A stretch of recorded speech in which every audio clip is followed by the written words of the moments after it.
Every Sunday at exactly 7, my daughter video called us without fail. She hadn't missed once in 8 years, so when the screen stayed dark, I knew something was wrong. My wife looked at me and whispered, "Maybe she's just running late." I called anyway, but it went straight to voicemail. Then I called my son-in-law. He answered too quickly. "She's visiting a friend," he said. "Can I talk to her?" I asked. After a long silence, he replied, "She's not here right now." That was when I grabbed my truck keys. If this story is already pulling at your heart, I'm grateful you're here. Tell me in the comments, what city or country are you watching from today? I'd love to know how far these stories travel. And a quick note, some elements of this story are fictionalized for storytelling purposes. Any resemblance to actual names or places is coincidental, but the message behind it is one worth carrying with you. Every Sunday at 7 o'clock in the evening, my daughter called without fail.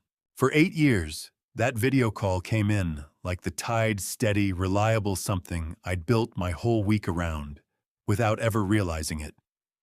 I'm Raymond Caldwell, 67 years old, retired plumber, living in a tan-colored ranch house on Sycamore Court in Cartersville, Georgia. I spent 40 years crawling under houses, fixing busted pipes, tracing water damage back to its source. My hands are rough and my knees ache when it rains, but I wake up every morning grateful for the quiet life my wife Maggie and I have built together. Maggie is 64, soft-spoken, and has flour on her hands more often than not. Every Saturday, she bakes peach cobblers and lemon pound cakes to sell at the farmer's market on Main Street. She says baking keeps her sane. I say it keeps the whole neighborhood happy. Our daughter, Claire Caldwell Foster, 35 years old, 4th grade teacher at Pine Ridge Elementary in Marietta, has called us every Sunday at 7 sharp since Gracie was born 9 years ago. Rain or shine, sick or well-tired or wide awake, that call came through. Claire would prop the phone against the fruit bowl on her kitchen counter, and Gracie would climb into the frame and talk my ear off about her spelling tests and her best friend and whatever book she'd been reading that week. That Sunday in October felt like any other Sunday when it started. Maggie had pot roast in the slow cooker, and the whole house smelled like garlic and rosemary. I was in my recliner watching the Braves wrap up their season, and Maggie kept walking past me to check on the food, patting my shoulder each time like she'd done for 43 years of marriage. "Claire's going to tell us about the fall carnival," Maggie called from the kitchen. "Gracie's class had a booth this year. She's been so excited." "I know," I called back. "She texted me a picture of the decorations on Thursday." 7 o'clock came. I muted the television and picked up my phone, setting it on the coffee table where we always took the call together, Maggie pulling her chair close, both of us leaning in like a couple of teenagers waiting for something good. 7:05. Nothing. "Maybe she's running a few minutes late," Maggie said, smoothing her apron. "Maybe," I said. 7:15. I picked up the phone and dialed Claire's number myself. It rang 4 times, then went to voicemail. Claire's voice, bright and familiar. "Hi, you've reached Claire. Leave me a message and I'll call you right back." "Hey, sweetheart, it's Dad. Just checking in. Give us a call when you get a chance." I set the phone down. Maggie brought 2 bowls of pot roast to the coffee table and sat beside me. "She's probably just caught up with something," Maggie said, handing me a fork. "You know how Gracie is on Sunday evenings, takes forever to wind down for the school week." "Yeah," I said. "You're right." But I tried again at 7:30, and the call went straight to voicemail without even ringing. Phone turned off or in another room, or I didn't finish the thought. At 7:45, I tried a different number. Brandon's cell. He picked up on the second ring. "Paul," he said, smooth, easy, like a man who'd been expecting a call he'd already prepared for. I frowned. "It's Ray. Brandon. Raymond. Claire's dad. Right, sorry, Ray. Hey, what's up? We were supposed to video call Claire at 7. She's not picking up. Everything okay up there? Oh yeah, totally. A half-second pause so short I almost missed it. Claire headed out this afternoon to visit a friend. I think she forgot to call. You know how she gets when she's catching up with people. I gripped the phone a little tighter. Which friend? Someone from the school. I don't remember the name off the top of my head. Another pause. I'll have her call you when she gets back, okay? Probably late tonight. Where's Gracie? She's here with me. We're good. Don't worry. Can I talk to her? She's in the bath right now. I'll have Claire call you, Ray. Don't stress. He hung up before I could say another word. I sat holding the phone, the pot roast going cold in my lap.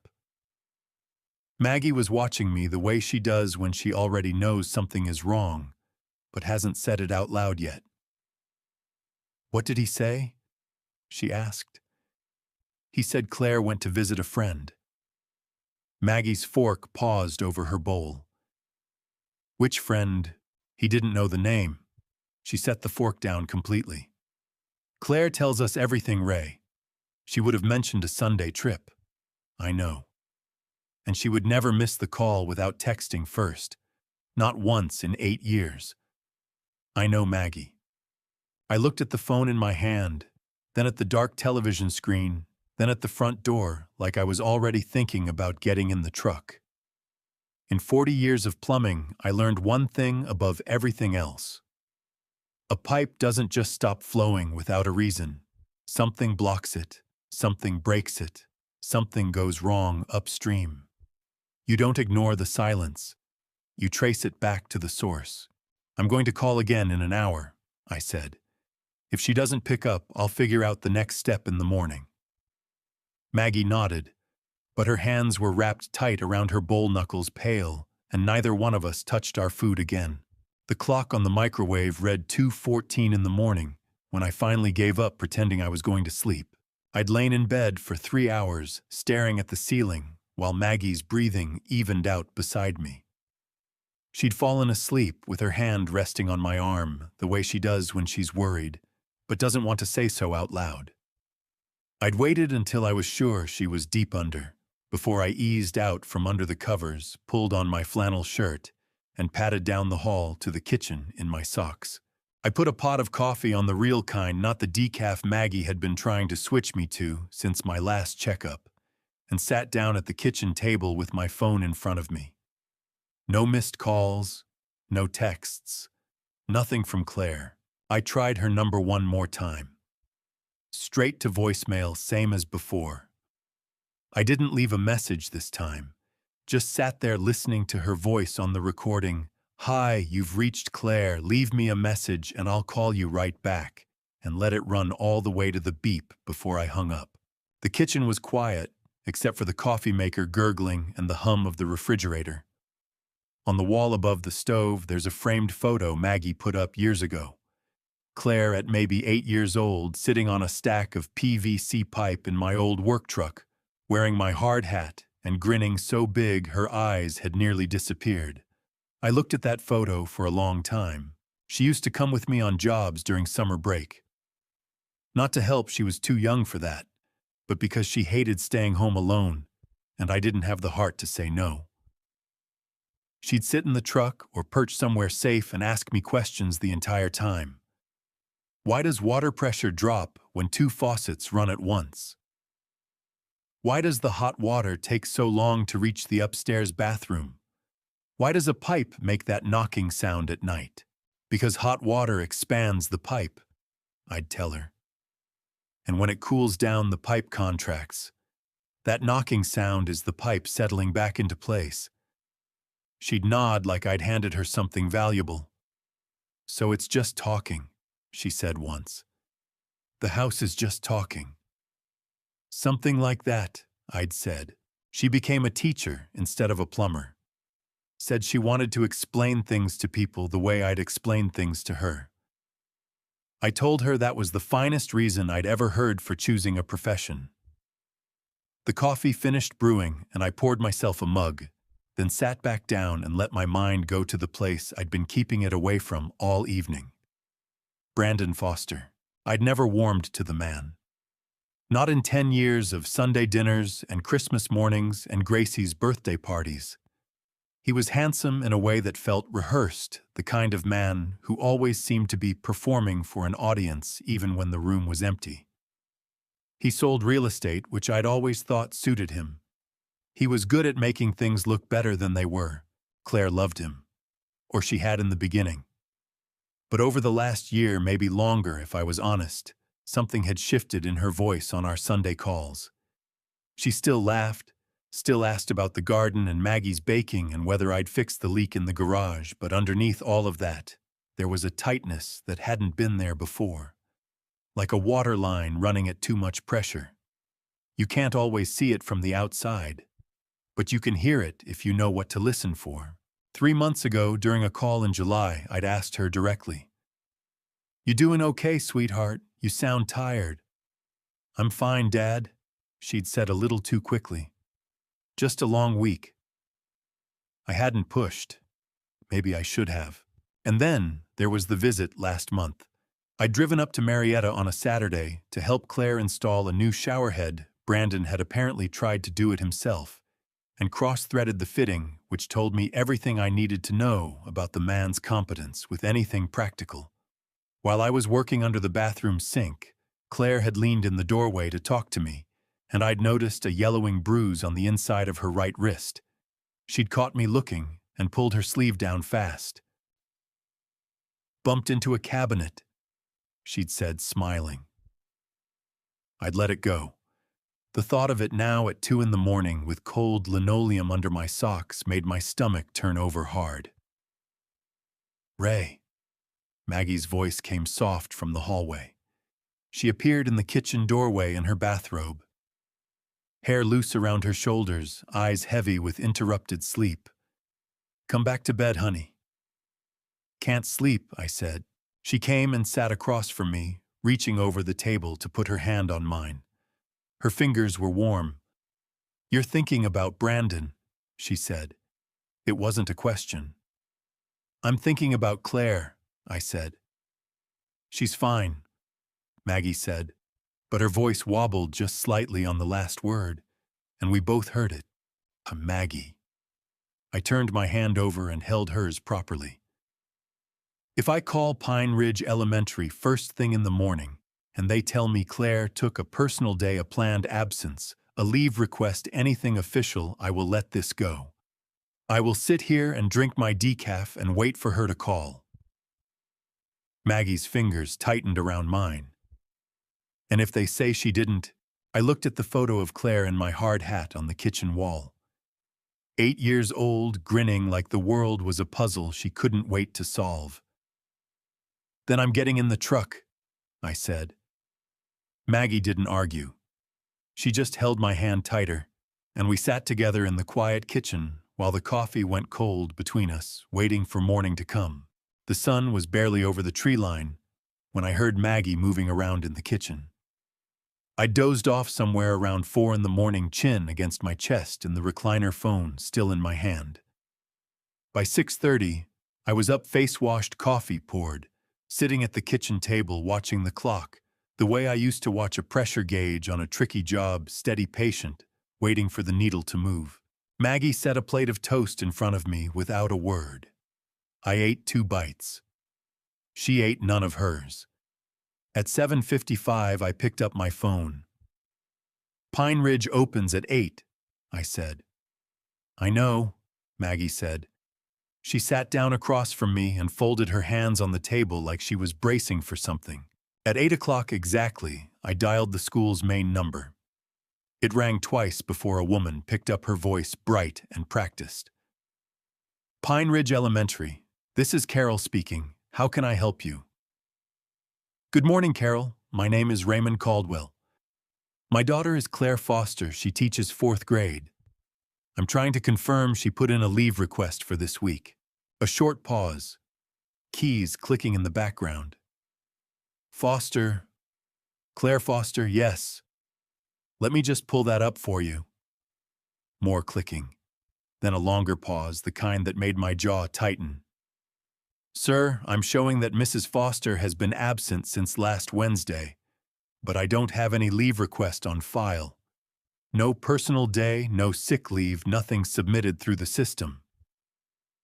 The toast in my stomach turned to concrete. Nothing at all, I said. No, sir. Her class has had a substitute since Wednesday morning. We've been trying to reach her directly, but haven't gotten a response. Is everything okay? I'm not sure yet, I said. Thank you, Carol. I set the phone face down on the table. Maggie was watching me, her hands still folded, knuckles white. She didn't put in leave, I said. Maggie's breath came out shaky and thin. Wednesday, she said. Ray, that's 5 days. I know. She's been gone 5 days, and the school doesn't even know where she is. Maggie pressed both hands flat against the table like she needed something solid under her. Ray, what is happening? I don't know yet, I said. But I'm going to find out. I was already up, moving toward the bedroom. I pulled my work boots from the closet, old habit, I always think clearer with the right shoes on, and sat on the edge of the bed to lace them up. Maggie appeared in the doorway, arms crossed tight over her chest. I'm coming with you. No. I said it gently, but I said it firm. I need you here, Maggie. If Claire calls this number, if anyone calls, I need you to answer. You're my backup. Her chin trembled. I hate this. I know you do. I stood up and crossed the room and kissed her forehead, held her face in both hands for a second. I'll call you the minute I know something. I promise. I grabbed my keys from the hook by the door, my phone, and the small toolbox I keep in the truck, out of 40 years of habit. Before I backed out of the driveway, I tried Brandon's number one more time. He picked up on the third ring. His voice was different from last night, tighter, like a man who hadn't slept well and was irritated about it. Ray, he said, not a question. Brandon, Claire didn't file any leave at the school. She's been gone since Wednesday with no explanation. I need to know what's going on. A beat. I told you she's visiting. Which friend, Brandon? My voice came out harder than I intended. Give me a name. Give me a phone number. Give me something. Another pause, longer this time, and I could hear him breathing. Look, Paul. I really think you need to calm down and let Claire. I went cold all over. My name is Ray, I said slowly. Raymond Caldwell. You've called me Paul twice now. Who is Paul Brandon? The line went dead. I sat in my driveway with the engine idling, staring at the phone in my hand. In 40 years of plumbing, when a repair job looked straightforward on the surface but something kept nagging at the back of my neck, I learned to trust that nagging. Brandon Foster had just called me the wrong name twice. A man who'd been my son-in-law for 10 years. A man who knew my name as well as he knew his own. People don't mix up names by accident. They mix them up when their mind is somewhere else entirely. I put the truck in reverse and headed for the highway. 40 minutes on. 75 south felt like 4 hours. I kept the radio off. Just me and the hum of the engine, and the white lines blurring past mile after mile of Georgia pine trees, giving way to strip malls and subdivisions as Cartersville faded behind me and the Atlanta metro crept in around the edges. I'd made this drive dozens of times over the years.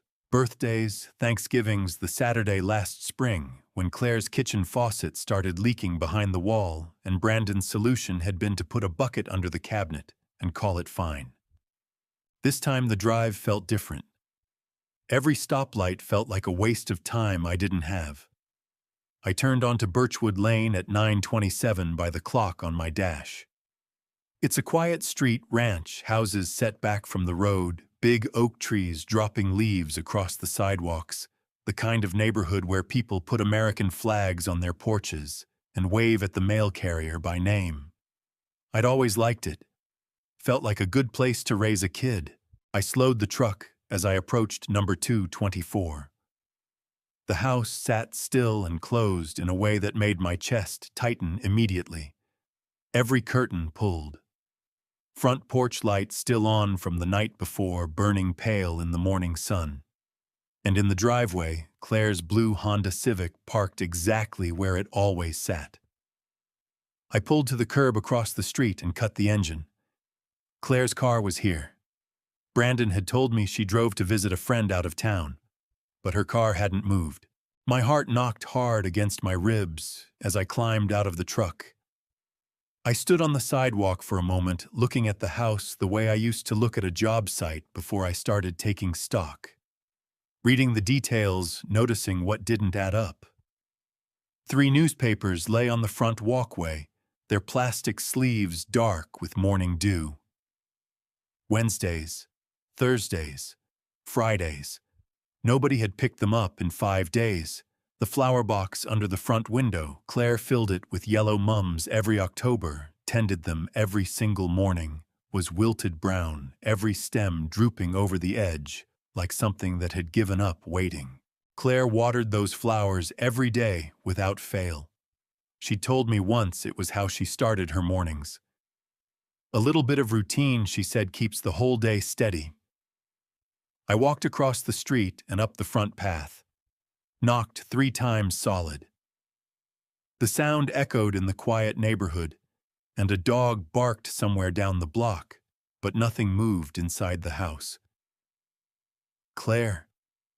My voice came out rough. I cleared my throat and tried again, louder. Claire, it's Dad.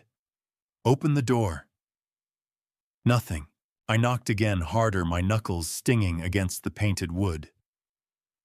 Gracie, sweetheart, it's Grandpa Ray.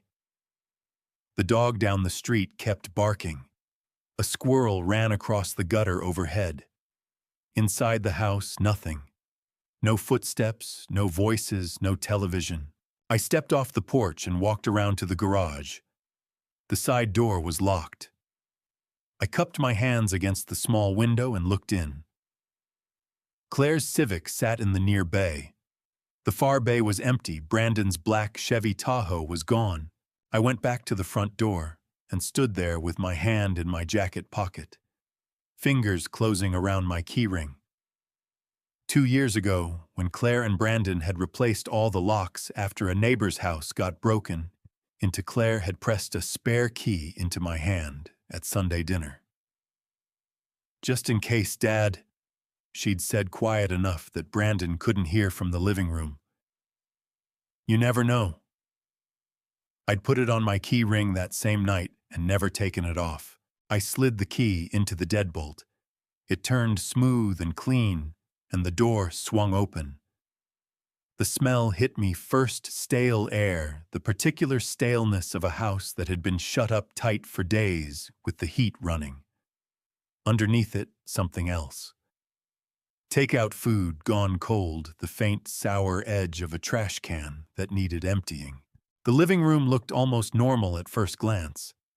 Couch, coffee table, Gracie's school drawings still tacked to the corkboard by the stairs.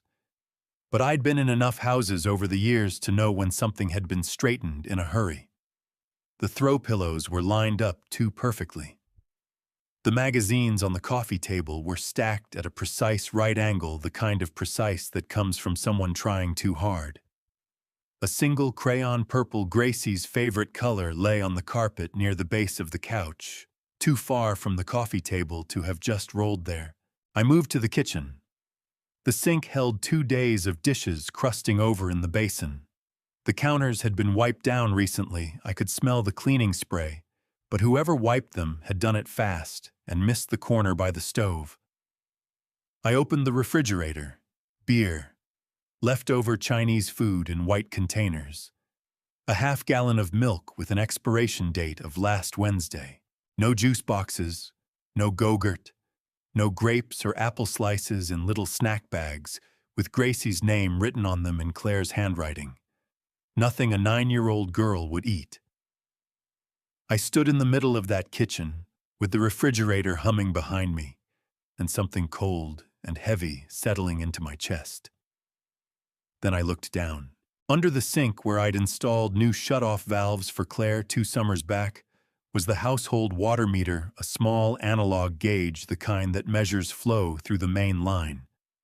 I crouched down and looked at it the way I'd looked at 10,000 meters over 40 years. The dial was moving. Slowly, steadily, but moving. Water was flowing somewhere in this house right now. I straightened up and stood very still. And that's when I heard it, a sound faint and low rising through the floor beneath my feet. I stood in the middle of Claire's kitchen and held my breath. The sound came again, low muffled, rising through the linoleum floor like a vibration more than a noise. Not footsteps, not the house settling. Something deliberate. Something that started and stopped with a rhythm that didn't belong to pipes or appliances or anything mechanical. I looked down at the water meter under the sink again. The dial was still turning, slow and steady the way it turns when someone somewhere in the house has a faucet cracked open, just enough to keep a trickle running. In 40 years of plumbing, I'd read thousands of those dials. A house with nobody in it doesn't use water. Refrigerators don't pull from the main line. The dishwasher wasn't running. I could see the washing machine through the laundry room door, lid up, empty, dry. But that dial was moving. My legs carried me to the far end of the kitchen before my brain fully caught up. Behind the refrigerator, set into the wall at an angle most people would never notice, was a door. Painted the same off-white as the surrounding drywall, no knob, just a flat metal pull handle. I'd installed a new door sweep on it 2 summers ago when Claire complained about cold air coming up from the basement. The door had a padlock on it now. Not the original latch, a heavy-duty combination padlock, the kind you buy at a hardware store, still bright silver, no rust, no weathering. Brand new, installed recently. My stomach dropped straight to the floor. I pressed my palm flat against the door. The wood was cool under my hand. I leaned my ear against the painted surface and closed my eyes, filtering out the refrigerator hum, the furnace clicking, the neighborhood sounds bleeding in through the walls. Breathing. Slow and shallow, but breathing. Someone was on the other side of that door. My throat seized up so hard I couldn't speak for a moment. I swallowed twice, forced air into my lungs, and knocked gently with 2 knuckles. Claire. My voice came out barely above a whisper. Claire, baby, it's Dad. Nothing. Then a sharp intake of breath from the other side. Like someone who'd been holding themselves very still, had just heard something that cracked them open. I thought of something then. Something so old I hadn't thought about it in years. When Claire was 6 years old, we used to play hide and seek on Sunday afternoons. She was small enough to squeeze into the tightest spaces behind the water heater in the garage, inside the lower cabinet under the bathroom sink, underneath the back porch, between the foundation blocks. When I got close to finding her, she'd give herself away every time. Not by moving or making a sound, but by knocking. 3 slow knocks on whatever surface was nearest to her. Our signal. Her way of saying, I'm here, Daddy. You're warm. Keep looking. I raised my fist and knocked on that basement door. 3 times. Slow. Pause. The silence stretched out for 5 full seconds. My heart hammered so hard I could feel it in my back teeth. Then, from the other side of the door, 3 knocks. Slow. Pause. I grabbed the padlock with both hands and pulled. It held fast quality hardware, a solid shackle. My hands were shaking so badly, I had to grip the refrigerator door to steady myself, and the shaking made me furious because I needed my hands right now. I needed them working. Claire. I pressed my mouth close to the doorframe. I hear you. I am right here. I'm going to get this door open. Do you understand me? I am not leaving this house without you. From the other side, muffled and hoarse, and the most beautiful sound I had ever heard in 67 years of living my daughter's voice. Dad. Just that. Just the one word, and it broke into pieces on the way out, like she'd been saving it up for 5 days, and it had gotten too heavy to carry whole. I was already running for the front door. My toolbox sat behind the passenger seat of the truck, right where it had lived for 40 years. I yanked open the truck door so hard it bounced on its hinges, dragged the box out, flipped the latches. My hands found the bolt cutters by feel 18-inch Channellock good steel tool I'd owned since 1987. I also grabbed the heavy flathead screwdriver and the adjustable wrench, shoved them in my back pocket, and ran back inside. At the basement door, I examined the padlock fast and close. Master lock, hardened shackle, the kind rated against bolt cutters on the packaging. But the packaging was written by marketing people, not plumbers. I positioned the bolt cutter jaws around the shackle, set my feet shoulder width apart, the way I'd stood on job sites my whole life, and squeezed with everything I had. My shoulders screamed. My lower back sent up a flare. The shackle groaned and snapped.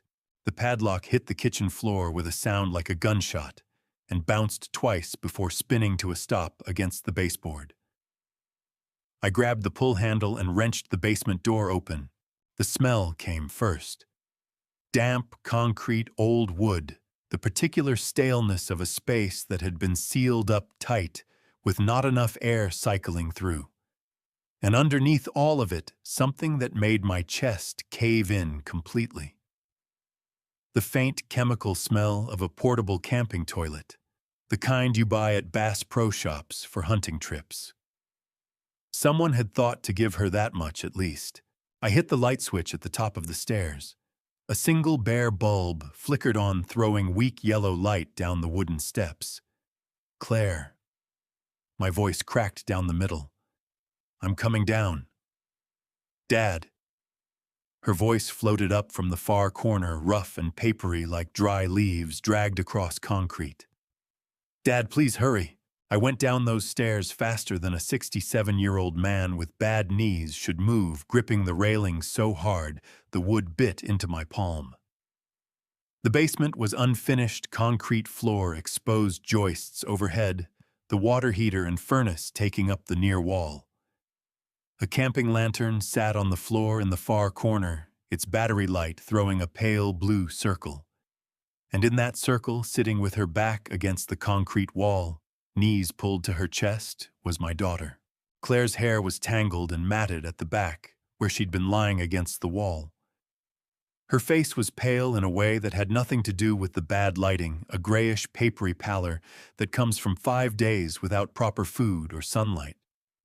Her wrists had red marks, ringing them raw and angry-looking, where zip ties had been, and had apparently been removed at some point. Her eyes found me the second I hit the bottom step, and they were, I don't have better words for it, they were shattered and whole at the same time. Like someone who'd been holding themselves together through sheer willpower for so long that seeing a familiar face undid every single knot at once. Dad. Her voice dissolved completely on the word, and she pressed both hands over her mouth, shoulders shaking. I crossed that basement floor in 4 steps and dropped to my knees in front of her, and my bad knees hit concrete hard enough that the pain shot straight up to my hips, and I did not care even slightly. I've got you. I pulled her into my arms, and she came apart.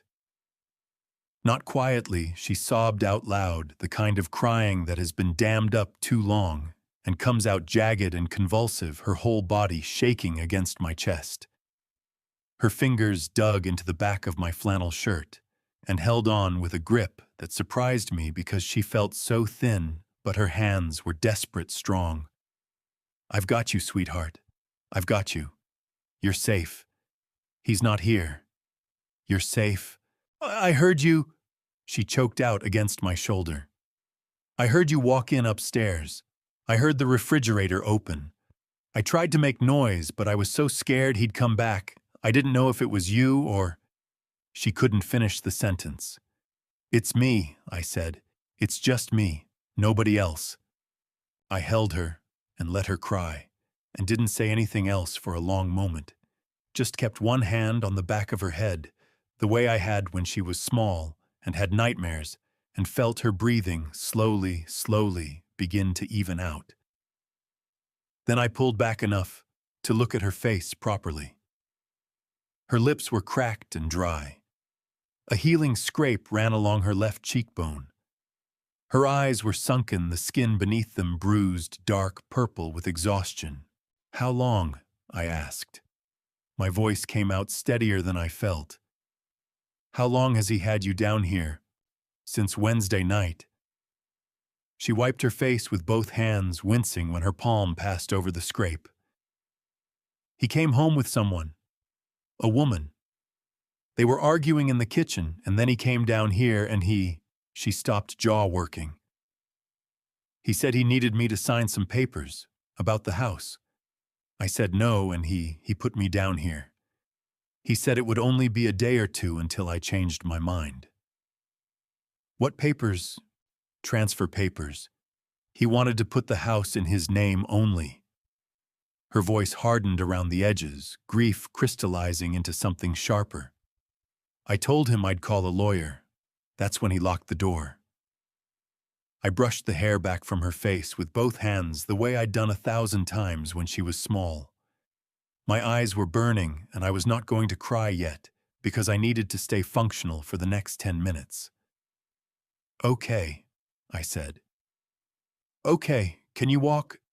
I think so. She pressed her hand against the wall and started to push herself up. Her legs shook badly, and I got my arm around her waist and took most of her weight without making a thing of it. We made it up 3 steps before she grabbed my arm hard and stopped. Dad. Her voice dropped to something urgent and raw. Where's Gracie? Brandon said he sent her to his mother's in Savannah, but I don't know if that's true. I don't know if she's okay. Her fingers dug into my forearm hard enough to bruise. Ray. Where is my daughter? The bottom dropped out of my stomach. In all the terror and the relief of the last 10 minutes, I had not gone upstairs. I had not checked the bedrooms. I had come straight to the kitchen, straight to the basement door, straight to Claire. Gracie. I did not know where Gracie was.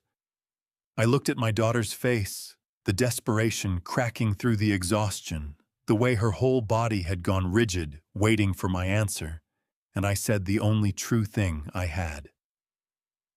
I'm going to find her right now, I said. Stay here. And I took the stairs 2 at a time. The stairs groaned under my boots as I took them 2 at a time. Claire called up after me from the bottom of the staircase, her voice thin and urgent. Gracie's room is on the right.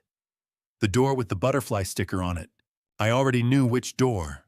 I'd painted that room with Claire 3 years ago, pale yellow, her choice, Gracie's choice, the 2 of them debating shades for 45 minutes at the Home Depot paint counter while I stood there holding color swatches and trying not to laugh. The hallway upstairs was dim, all the bedroom doors closed. I pushed open the first door on the right. The butterfly sticker was there. A big purple monarch slightly peeling at one corner the way stickers do when a kid picks at them out of habit. Gracie's room was tidy in the specific way that a child keeps a room tidy. Stuffed animals arranged on the bed with internal logic that only made sense to a 9-year-old, library books stacked on the nightstand with a bookmark sticking out of the top one, a half-finished friendship bracelet on the dresser with the strands still attached to a safety pin stuck into a throw pillow. The curtains were drawn, the room dim and still. No Gracie. Gracie. I kept my voice low and steady, the way I used to talk to Claire when she was small and frightened, not loud, not sharp, just present. "Sweetheart, it's Grandpa Ray. It's okay. You can come out now." Nothing moved. I stood in the center of the room and thought about what Claire had told me downstairs. Brandon told her he'd sent Gracie to his mother's in Savannah. But Claire hadn't believed it. And standing in this room, looking at the friendship bracelet still half finished on the dresser, looking at the library books with the bookmark still inside, I didn't believe it either. You don't leave mid-project. Not at 9 years old. Not when you're in the middle of something. I thought about the milk in the refrigerator expired Wednesday. I thought about the water meter dial still turning. And I thought about Claire at 6 years old, crammed into the cabinet under the bathroom sink, knocking 3 times so I could find her. I crossed to the bed, crouched down, and lifted the bedskirt. The space under the bed was dark. For one terrible second I saw nothing, and my heart seized so hard I actually pressed my fist against my sternum. Then I saw 2 eyes, small, dark-looking, straight back at me from the far corner under the bed frame, barely visible, behind a tumble of shoeboxes and a deflated soccer ball and what looked like a rolled-up sleeping bag. Wide eyes, terrified eyes, but open and blinking and alive. Gracie. My voice broke clean in half on her name. "Baby girl." "It's Grandpa Ray." A sound came from under the bed. Not words, just a small, high-cracked noise that I recognized as a child, trying very hard not to cry out loud and failing at the last second. Then she was moving, scrambling forward on her hands and knees, shoeboxes scattering sideways, and I pulled the bedskirt up higher, and she came out from under that bed and slammed into my chest so hard I rocked back on my heels. She weighed almost nothing. She felt like a bundle of sticks and cold skin, and she was shaking so violently I could feel it in my back teeth. Her arms went around my neck, and she held on with everything she had, face buried against my shoulder, and she cried, not quietly, not politely, but with her whole body, the kind of crying that comes from a child who has been terrified and alone and holding herself together through sheer, stubborn will for days and days, and has finally reached the person she was waiting for. "I've got you," I said into her hair. My throat was so tight the words came out barely above a whisper. "Grandpa's got you. You're safe. You're safe, sweetheart." "I waited," she choked out between sobs. "Mom said you'd come. She said if something really bad happened, you'd come." I waited, and I counted, and I waited. I know. I was rocking her without realizing it the way you do with small children when there are no adequate words. "You did so good. You did everything exactly right." She pulled back just enough to look at my face. Her cheeks were streaked, and her lips were cracked dry, and she had a smear of what looked like peanut butter on her chin from some earlier attempt at feeding herself. She was the most beautiful thing I had ever seen. Then she shoved something at me hard, pressing it against my chest with both hands. A tablet. Old, the screen cracked in one corner, the case covered in stickers. Llamas and rainbows, and one sticker that said 4th grade rocks. I recorded it," Gracie said. Her voice was raw and hoarse. "Grandpa, I recorded everything. I didn't know what else to do, so I hid the tablet under my pillow first, and then I pushed it under the bed with me, and I just let it record. I thought you would want to know what happened." I looked at the tablet in my hands. The screen showed a long audio file, 47 minutes, timestamp from Wednesday evening. Gracie. I cupped her face in both my hands, dirt, and all cracked lips, and tear-streaked cheeks, and peanut butter and everything. "Do you know how smart you are?" She let out a wet, exhausted laugh that sounded like Claire at the same age. "Mom always says I get it from you." I tucked the tablet under my arm and stood up with Gracie still held against my side, one arm around her. Can you walk, sweetheart? Yes, she said. Then immediately, is Mom okay? I heard her. The first night I heard her through the floor. Mom is downstairs, I said. She's waiting for you. Gracie made another sound, relief and grief and exhaustion all compressed into one small noise, and held my hand so tightly as we went into the hallway that my knuckles ached. I didn't mind even slightly. At the top of the stairs, I looked at the tablet under my arm. 47 minutes. Whatever was on that recording, it had happened while Gracie lay under her bed in the dark alone and terrified, holding herself still, waiting for me.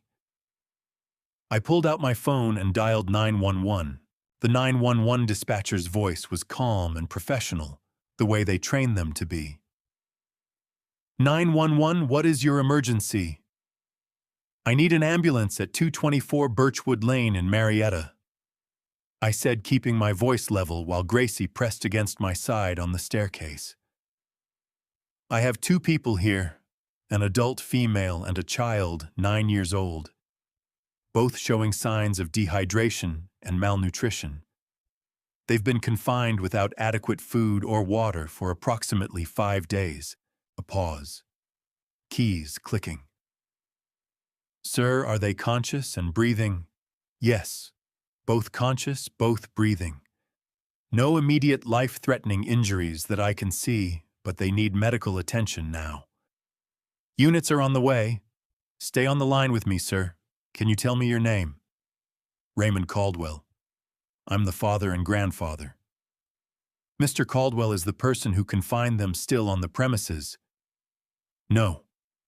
The house appears to be empty except for the 2 victims and myself.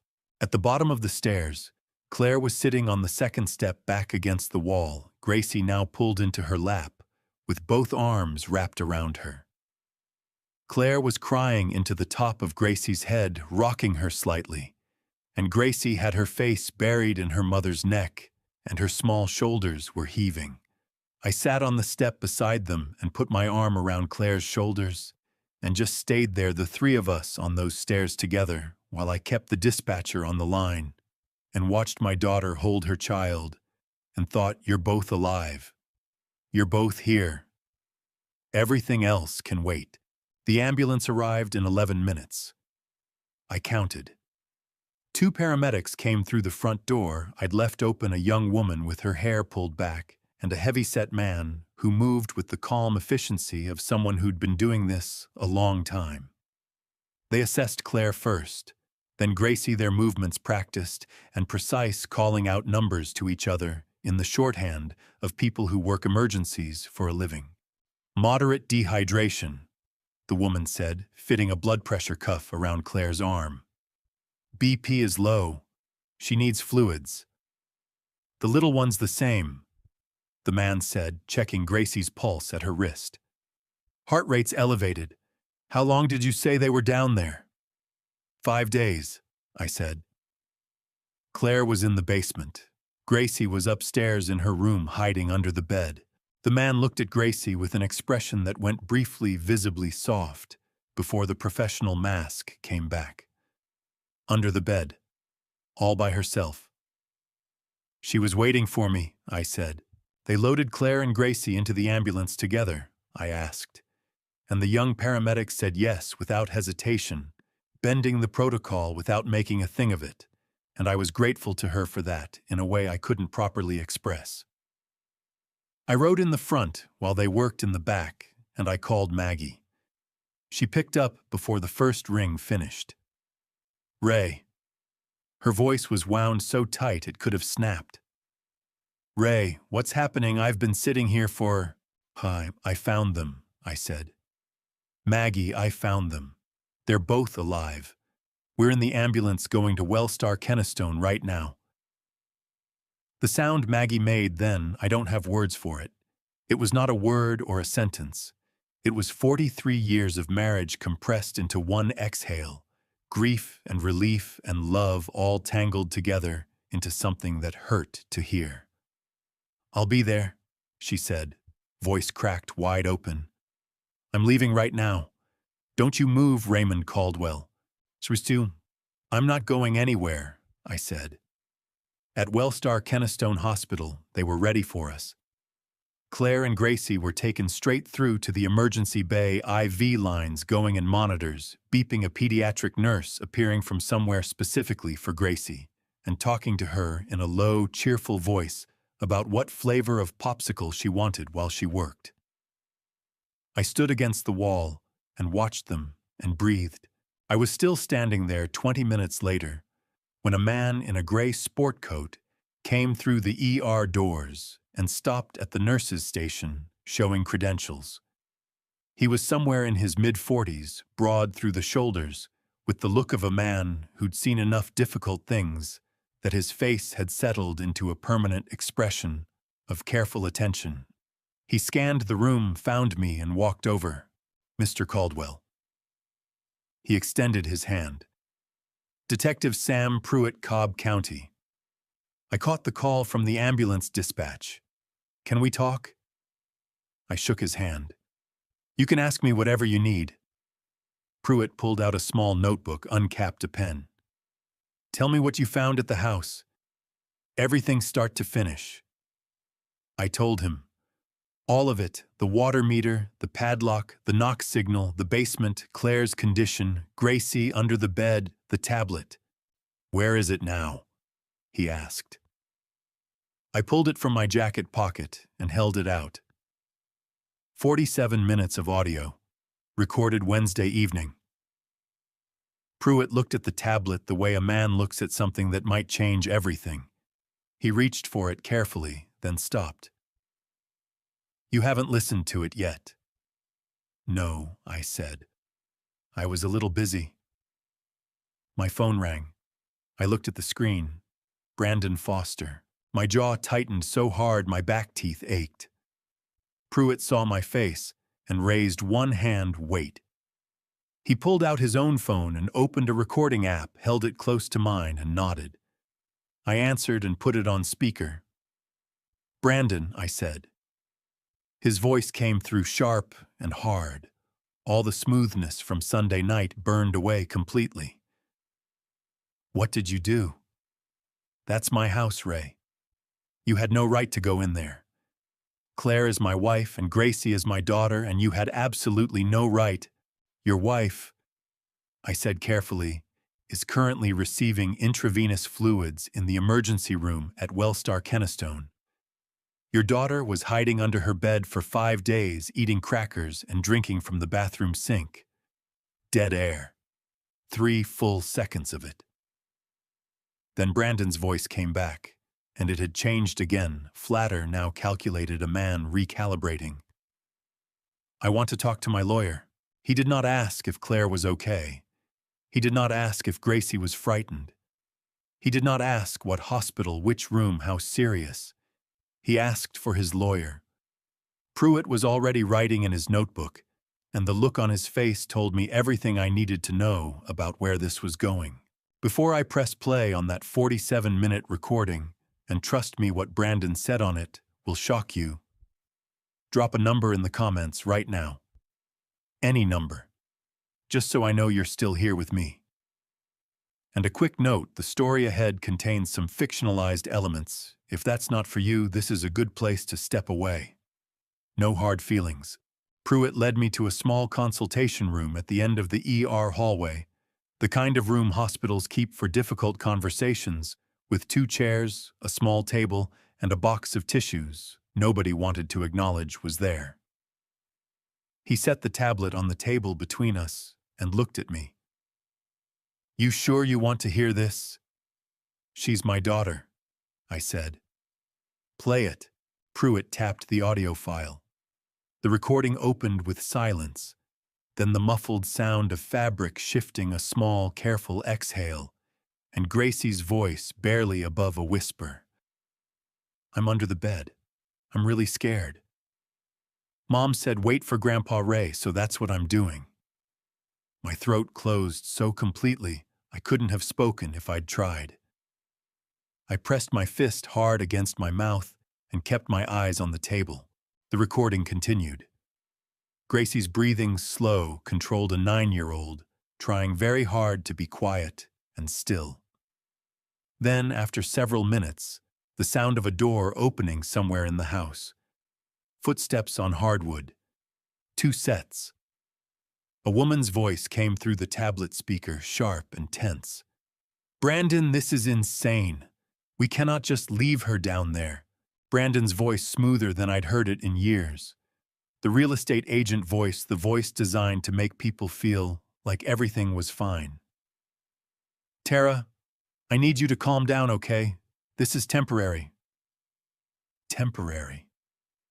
The woman Tara let out a sound that was halfway between a laugh and a sob. "She's been down there since last night. Brandon, I'm 3 months along. I can't be involved in something like this." Pruitt glanced at me. I kept my eyes on the tablet and my fist against my mouth. "You're already involved," Brandon said, voice cooling. "That ship sailed the minute you helped me change the locks. So let's stay focused. The house goes on the market November 15th. Once the sale closes, we're done with Georgia. New life, fresh start. That's what you wanted." "I wanted a divorce," Tara said, voice cracking. "I didn't want this. She has a little girl, Brandon. Gracie is right upstairs." "Gracie is fine. She's probably asleep. You don't know that. You haven't checked." A pause. Then Brandon's voice and something in it had shifted quieter, more deliberate, the way a man sounds when he's made a decision and stopped negotiating. "Claire will sign the transfer papers. She just needs a few more days to understand she doesn't have another option. Once she signs, we call 911, say we came home and found her like this, and she's too scared to say otherwise. Clean. Simple." And if she doesn't sign, Brandon didn't answer immediately. The silence stretched out for 4 full seconds on the recording. "She'll sign," he said. Tara made a small, distressed sound. "What does that mean, Brandon? What does that mean if she doesn't?" "It means she'll sign," he repeated. 3 more days.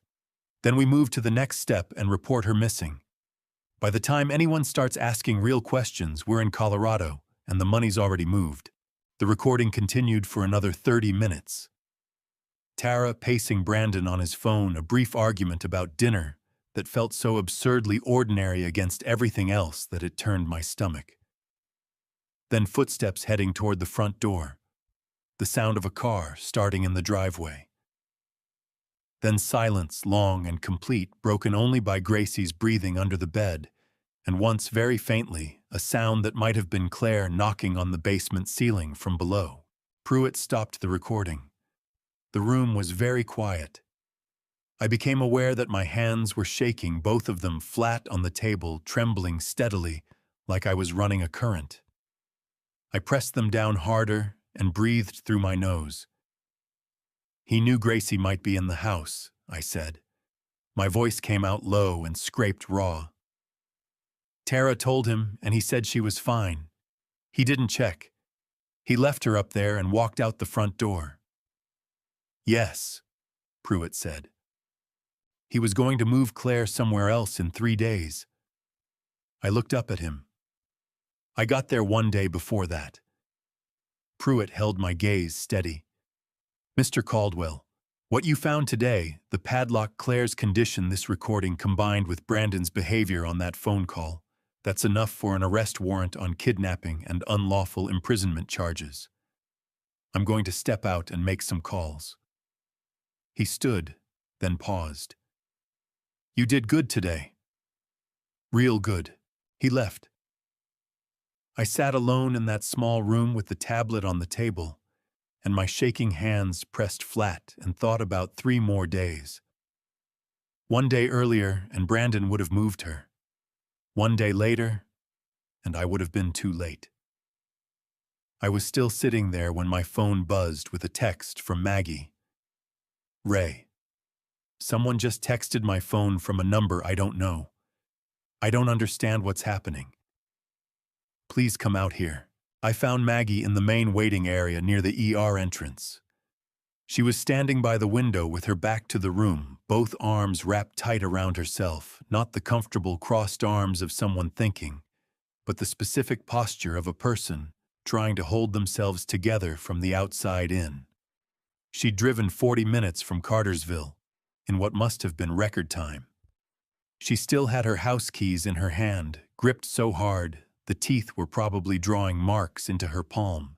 I said her name.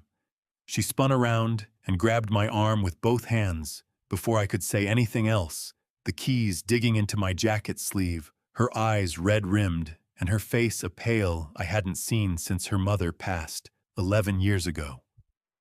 "Ray, look at this." She shoved her phone at me with shaking hands. Not trembling, shaking the full body kind that comes from adrenaline and fear running too long with nowhere to go. "Tell me what this means. Tell me right now." I took the phone. The text had come from a number with an Atlanta area code not saved in her contacts, not anyone Maggie knew. I read it twice to make sure I was reading it correctly. "Your husband is very persistent. Tell him to stop talking to police and take his family home. Claire is already safe. There is no reason to make this more complicated than it needs to be. Think carefully about what matters most." My jaw tightened until the muscles along the back of my skull ached. I kept my face still. Maggie was watching me with the focused desperation of someone who needs the person in front of them to be steady, and I was not going to let her down on that. "When did this come in?" I asked. 10 minutes ago, right after I parked the car." Her voice was working hard to stay level and not quite getting there. "Ray, how does someone have my number? How do they know we're even here? I didn't tell anyone I was coming, I just got in the car and—" "Brandon has had your number for 10 years, I said. "He knows it the same way he knows mine." She absorbed that. "Is it him? Did he send it himself?" "The him or someone he called." I looked around the waiting area without making it obvious, a young mother with a toddler asleep in her lap, an older man in a Braves cap bent over a crossword, a teenage boy sprawled across 3 chairs with his mouth open. Nobody watching us. Nobody positioned wrong. "Come with me." I put my hand on her back and walked her down the hallway toward the consultation room, where Pruitt and I had listened to the recording. The hallway felt longer than it had an hour ago. Maggie walked close enough that her shoulder kept brushing mine, and I was glad of it.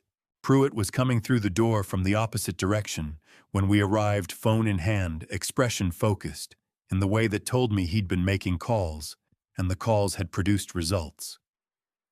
He looked at Maggie first, then at me, reading the situation in about 2 seconds. "Detective." I held out Maggie's phone. "My wife received this in the parking lot 10 minutes ago." Pruitt took the phone and read the message. Something moved across his face. Not surprise, not quite, but a sharpening, the look of a man whose picture of a case just got 1 size larger. He reached into his jacket pocket and produced an evidence bag the man came to work prepared, which I was beginning to appreciate considerably, and held it open. "Fat Mrs. Caldwell, I need to hold on to this temporarily," he said, his voice shifting into something more measured, the voice he used when he needed people to trust him quickly. "We can trace the origin of a text even from a prepaid number if it was sent recently enough. The cell tower data alone can tell us a great deal. You'll have your phone back." Maggie looked at me. I nodded once. She dropped the phone into the bag, and I watched her hands shake as she pulled them back. "Oh, how do they know we're here?" Maggie asked Pruitt directly, her chin steadying as she asked it. That was Maggie, frightened, but not passive. Never passive. "Someone sent this the minute I pulled into the parking lot. Because Brandon Foster knows this hospital is where Claire and Gracie would be taken," Pruitt said. "He knows Raymond found them, and he's panicking." He sealed the evidence bag. "Mrs. Caldwell, I want you to hear something because I mean it. This message is good news for us. Someone who sends a text like this is not in control of their situation anymore. They're reacting. Panicking people make mistakes, and mistakes leave evidence. Maggie reached out and grabbed my hand with both of hers, squeezing hard enough that my knuckles popped, and I didn't pull back. Her grip was the grip of a woman who has been alone with her fear for 4 hours and has now found something solid. "Is my daughter safe right now?" she asked. Her voice cracked on the word daughter, and she pushed through it. "Is Gracie safe?" "Jacques, they're both being treated 20 yards from where we're standing," I said. "Brandon is not in this building. Pruitt has a unit outside the ER. Had one there since this morning," Pruitt confirmed. "Nobody comes through that entrance without us knowing." Maggie let out a breath that shook all the way through from start to finish, like a bridge in wind. Then something in her spine changed. I've watched it happen for 43 years, that moment when Maggie decides she is done being scared and starts being useful instead. Her shoulders came back. Her chin came up. She loosened her grip on my hand, but didn't let go entirely. "What do you need from us?" she asked Pruitt. He looked at me. "I need Ray to make a phone call." "To Brandon," I said. "To Brandon." Pruitt set the evidence bag on the table and leaned forward slightly, the posture of a man laying out something important. "We have the audio recording. We have this text message which demonstrates consciousness of guilt. He knows what he did, and he knows we're closing in. We have Claire's testimony and the physical evidence from the house. What we don't have yet is Brandon saying anything directly incriminating in his own voice on a line we control."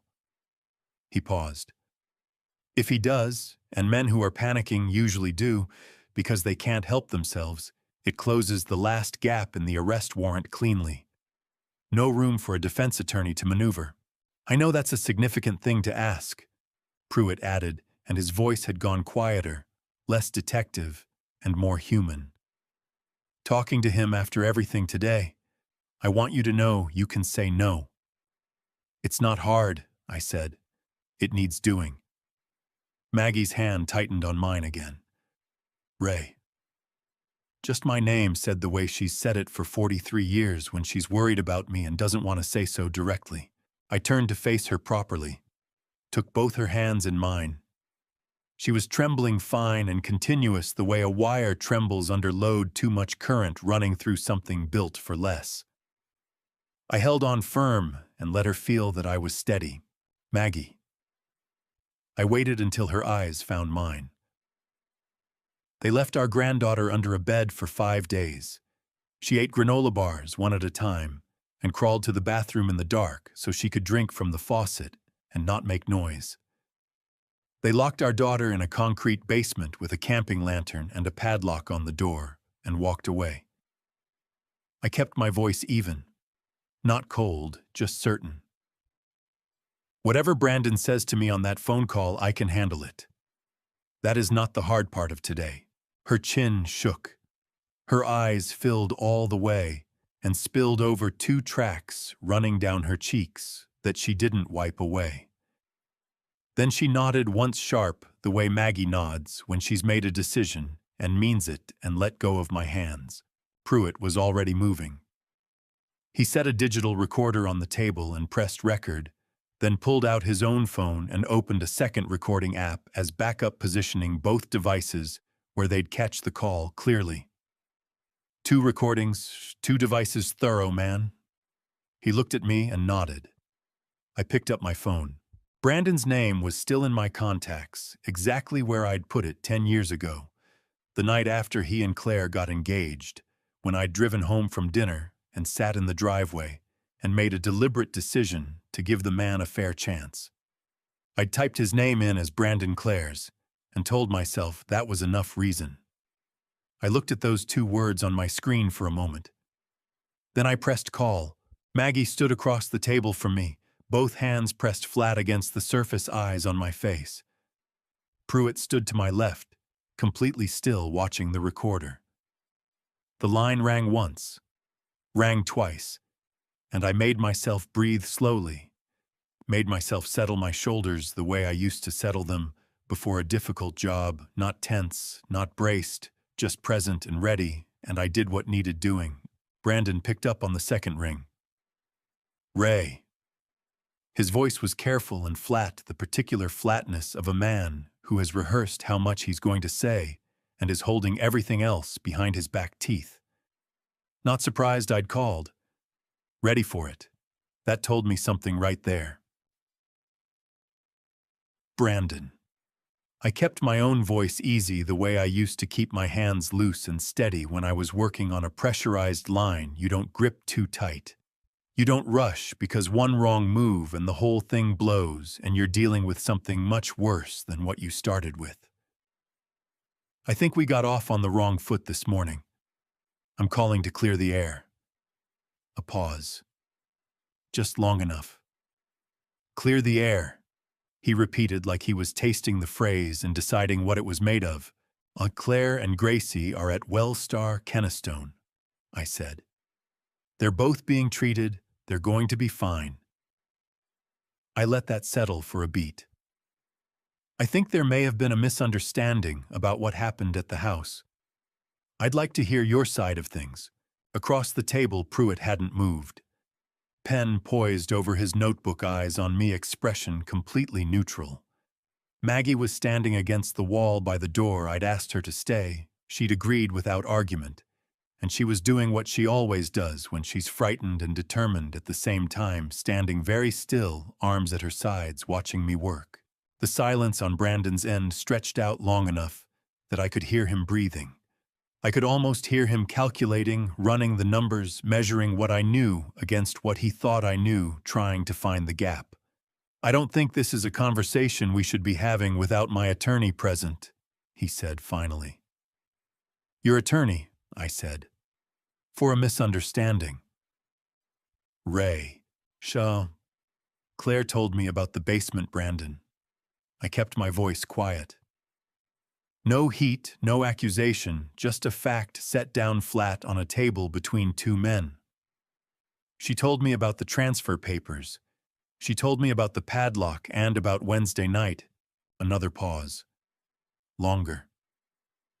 When he spoke again, the careful flatness had developed a crack in it, something with more heat bleeding through the edges. Claire is not in a stable state of mind right now. She's been under significant stress for months, and she has a tendency to misread situations, dramatize them. I found the padlock, I said. I still have it. It's a master lock hardened shackle, brand new. I know what a brand new padlock looks like, Brandon. I also found the water meter running in a house you told me was completely empty. I paused. And I found your daughter under her bed. She hadn't eaten a real meal in 5 days. She'd been drinking water from the bathroom faucet in the dark because she was afraid to turn the lights on. Geez, that is not. He cut himself off, started over. Gracie was supposed to be at my mother's in Savannah. If she was in that house, that was Claire's doing, not mine. Claire must have told her to stay. Pruitt wrote something in his notebook, underlined it twice, slowly with purpose. Your mother's in Savannah, I said. I can call her right now from this phone while you're on the line and ask her whether she's seen Gracie at any point this week. Would that be helpful? 4 full seconds of dead air. I counted them. 1, 2, 3, 4. I want to talk to my lawyer, Brandon said. His voice had gone flat again, all that heat pulled back and buttoned down. I'm not saying anything else to you, Ray. This conversation is over. One more thing, I said. I said the conversation is, who is Paul? The silence that came after that question was a completely different animal from the calculating silences that had come before it. Those had been the silence of a man managing his words carefully. This was the silence of a man who has just stepped onto ground he didn't know was there and felt it shift. When he spoke, his voice had moved up slightly in pitch, a fraction barely perceptible, the specific involuntary change that happens when the words a person is saying and the truth a person knows are pointed in opposite directions. "I don't know what you're talking about," he said. "You called me Paul twice," I said. "Sunday night when I first called about Claire, and again yesterday morning when I called from my driveway. I've been your father-in-law for 10 years. You've sat at my kitchen table. You know my name as well as you know your own." I let a breath out slowly through my nose. "So I'm curious. Who is Paul?" The line went dead. I set my phone down on the table. My hands were completely steady. I was mildly surprised by that. And then I wasn't. 40 years of working with pressurized systems teaches you that the moment to be steady is exactly the moment when everything is at its most volatile.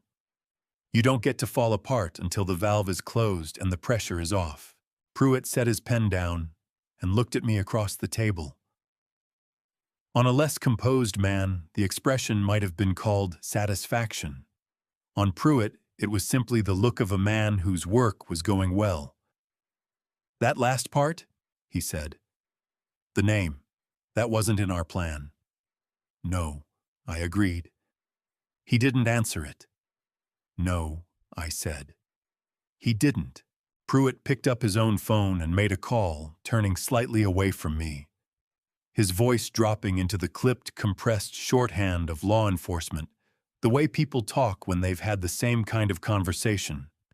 Enough times that they've stripped it down to the essential load-bearing words. I caught fragments. Warrant, Birchwood Lane, Foster B. Rolling. Then he was done and turning back. "We're running his credit cards," Pruitt said.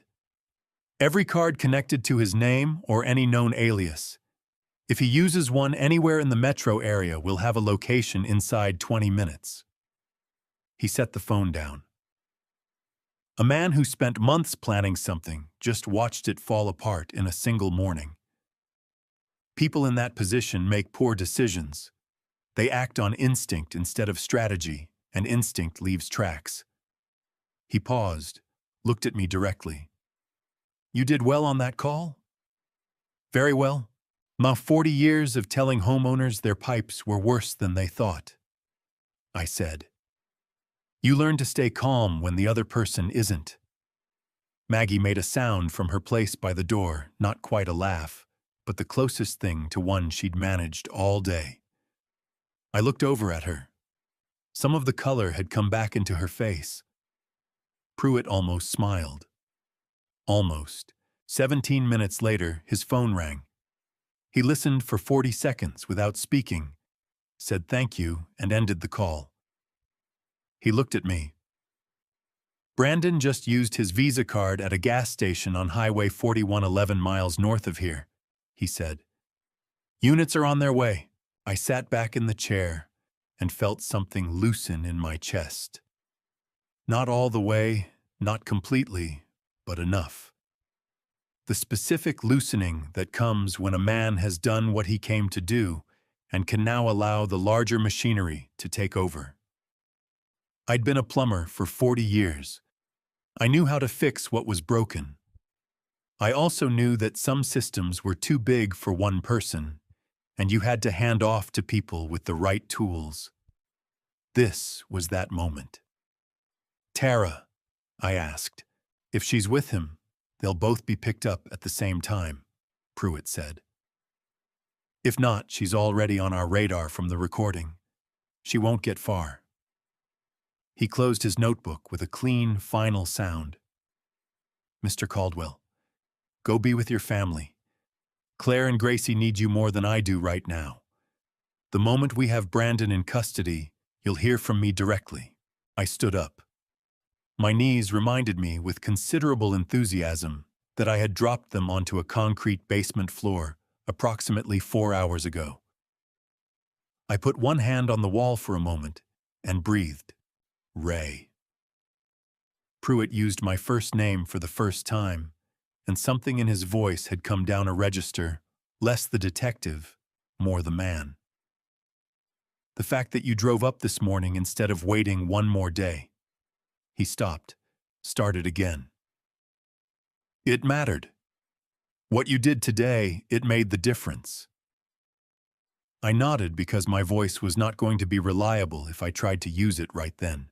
Maggie crossed the room and took my arm, and we walked back down the hallway together toward Claire's room. I didn't let myself think about 3 more days, about 1 day later, about any version of this morning where I'd told myself to wait and see. Not yet. My daughter and my granddaughter were 20 yards away. That was the only number that mattered. Claire was sitting up in bed when I got back to her room. The IV line was still in her arm, a bag of saline dripping slow and steady into her vein, but the color had come back into her face, not all of it. Not the full warmth I was used to seeing, but enough that she looked less like a photograph of herself and more like the actual person. Gracie was asleep in the chair beside the bed, curled sideways with her knees tucked up a heated blanket pulled to her chin by some thoughtful nurse. Her mouth was slightly open, and her breathing was deep and even, and she was holding the edge of Claire's blanket in one small fist, even in sleep, like she needed the physical connection to stay sure that her mother was still there. Maggie was on Claire's other side, sitting close enough that their shoulders touched, talking softly. She looked up when I came in, and the relief on her face at just seeing me walk through the door, normal and upright and unharmed, hit me somewhere behind the sternum. "Brandon?" Claire asked immediately, her eyes finding mine. "Cobb County has units looking for him right now," I said. "He used his credit card 40 minutes ago. They'll have him soon." Claire closed her eyes for a moment. Her jaw worked. Then she opened them again and said, "Good," in a voice that was very quiet and very steady and cost her something to produce. I pulled the second chair close to her bed and sat down. Maggie reached across and put her hand over mine on the armrest. The 3 of us stayed like that for a moment, our granddaughter asleep, our daughter breathing carefully, the monitors beeping their soft reassurance. Then Claire said, "Dad, there are things you need to know about how long this has been building." She paused, glancing at Gracie to confirm she was still asleep. "I need to tell someone, and I need it to be you." "Tell me," I said. She did. She talked for 40 minutes. Her voice low, and even occasionally dropping to a near whisper when emotion overtook the steadiness she was working so hard to maintain. Brandon had started changing 18 months ago, gradually enough that she'd explained it away to herself each time, the way you do when you love someone and want the thing you see to be something other than what it is. Coming home later and later. Keeping his phone face down on every surface.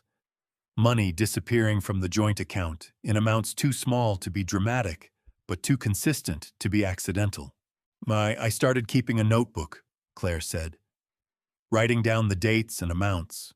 I didn't know what I was going to do with it. I just needed to make it real on paper." She looked at her hands. 6 months ago, I found a text on his phone. I wasn't snooping. He left it open on the counter, and I picked it up thinking it was mine. It was from a woman named Tara. It said things that couldn't be misread. Maggie made a sound low in her throat, her hand tightening on mine. When I confronted him, Claire continued. That was a mistake. After that, he stopped trying to hide things and started controlling things instead. What I spent, who I talked to when I came home from school. He told me if I filed for divorce, he'd take Gracie. That the courts favor fathers now, and he could make me look unstable. She let out a slow breath. I was scared enough to believe him. A knock came at the door. I looked up. The woman in the doorway was about Claire's age. Dark hair pulled back, wearing a Pine Ridge Elementary lanyard still around her neck, like she'd come straight from school without stopping to take it off. Her eyes went to Claire, and immediately filled, and she pressed one hand flat over her mouth. "Oh, Claire," She said the words coming out wrecked and small. Linda. Claire reached out her free hand. Linda Marsh crossed the room in 4 steps and took Claire's hand in both of hers, bending down to press her forehead briefly against their joined knuckles, and her shoulders shook once hard before she pulled herself back together. "I should have pushed harder," Linda said, her voice thick. "When you told me about the money, I should have pushed you to go to someone. I kept thinking you'd tell me when you were ready, and I just—" She stopped, jaw tight. "You couldn't have known," Claire said firmly. "Linda, look at me. You couldn't have known." Linda straightened up and turned to me, wiping her eyes with the back of her wrist. "Mr. Caldwell, I'm Linda Marsh. I teach 3rd grade at Pine Ridge. Claire is my best friend, and I should have done more, and I'm so sorry." "You're here now," I said. "That matters." Linda nodded, pulling herself together with visible effort. She sat in the chair Maggie had vacated. "There's something I need to tell you both. Something that's been sitting on me since last week." She looked at Claire. "You remember you showed me the bank statements in September, the ones where the money was disappearing?" "Yes," Claire said. "I kept a copy on my phone," Linda said. "I photographed them when you weren't looking because I was worried and I didn't know what else to do." She pulled out her phone, opened her photos, and turned it toward me. Rows of transactions highlighted in yellow dates going back 14 months. Transfers to an account labeled FH Holdings in amounts ranging from $800 to $4,500, recurring like clockwork. I didn't know if it meant anything, but I kept it. I looked at the numbers on Linda's phone screen and felt the pieces clicking into place. $43,000 moved out of Claire's household account into something called FH Holdings over 14 months. Foster Holdings. The same shell account Pruitt had found. "Linda," I said, "Detective Pruitt needs to see this." Linda's chin went up, decisive. "Whatever he needs. Whatever helps." She looked at Claire. "One more thing. Last Tuesday, a man came to Pine Ridge asking about you. Said he was from the district office doing a routine wellness check on absent teachers. The principal thought it was strange because nobody from the district called ahead." Linda's eyes hardened. "He asked specifically whether anyone had tried to contact you or file a welfare check. Then he left." Claire looked at me. I looked back at her. Brandon had sent someone to the school to find out if anyone was looking. A week ago, he had been watching every angle, checking every door, making sure the walls he'd built around Claire were holding. He had no idea I was already on my way. My phone rang at 7:43 the next morning. I'd spent the night in the hospital. There was a family waiting room 2 doors down from Claire's room, with a couch the color of old mustard, and I'd folded myself onto it sometime around 2 in the morning and slept in 3-hour pieces, jerking awake every time a cart rolled past in the hallway. Maggie had gone home at midnight to sleep properly and come back at 6 with a thermos of real coffee and 2 blueberry muffins from the gas station on Barrett Parkway, which was the most thoughtful thing anyone had done for me in recent memory. I was on my 2nd cup when Pruitt's name came up on my screen. "They've got him," Pruitt said before I could speak. "Brandon Foster was taken into custody last night at 10:52 at a budget inn off I-75 in Marietta. Tara Weston was with him." I set the coffee cup down on the waiting room table very carefully because my hand had started shaking again and I didn't want to spill it. "Both of them. Well, both of them. Brandon is being processed now. He asked for his attorney the moment the cuffs went on and hasn't said a word since, which is his right." Pruitt paused. "Tara, however, is a different story entirely." "She talked," I said. "Or she hasn't stopped," Pruitt said. "Mr. Caldwell, I've been doing this job for 19 years. I have never seen anyone come apart that fast or that completely. The arresting officers said she was crying before they even got the cuffs on her. By the time they got her to the station, she was shaking so hard they had to get her water before she could speak. She waived her right to an attorney, which I will tell you is unusual, and which her future public defender is going to have a lot of feelings about. And she talked for 3 hours straight. Through the doorway of the waiting room, I could see the hallway leading to Claire's room. Maggie had gone in 20 minutes ago with the muffins. I could hear faintly Gracie's voice, not the words, just the cadence of it, the particular bright rise and fall of a 9-year-old talking about something that interested her. Whatever that child had survived, it had not taken her voice. "What did Tara say?" I asked. Pruitt walked me through it.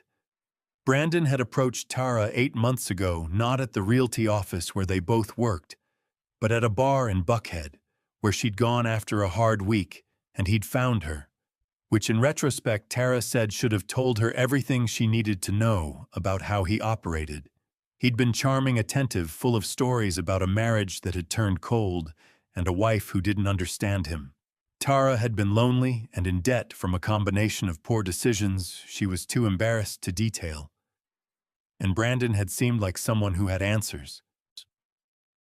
She said she didn't know about the plan to confine Claire until 2 days before it happened. Pruitt told me. Brandon framed it as temporary.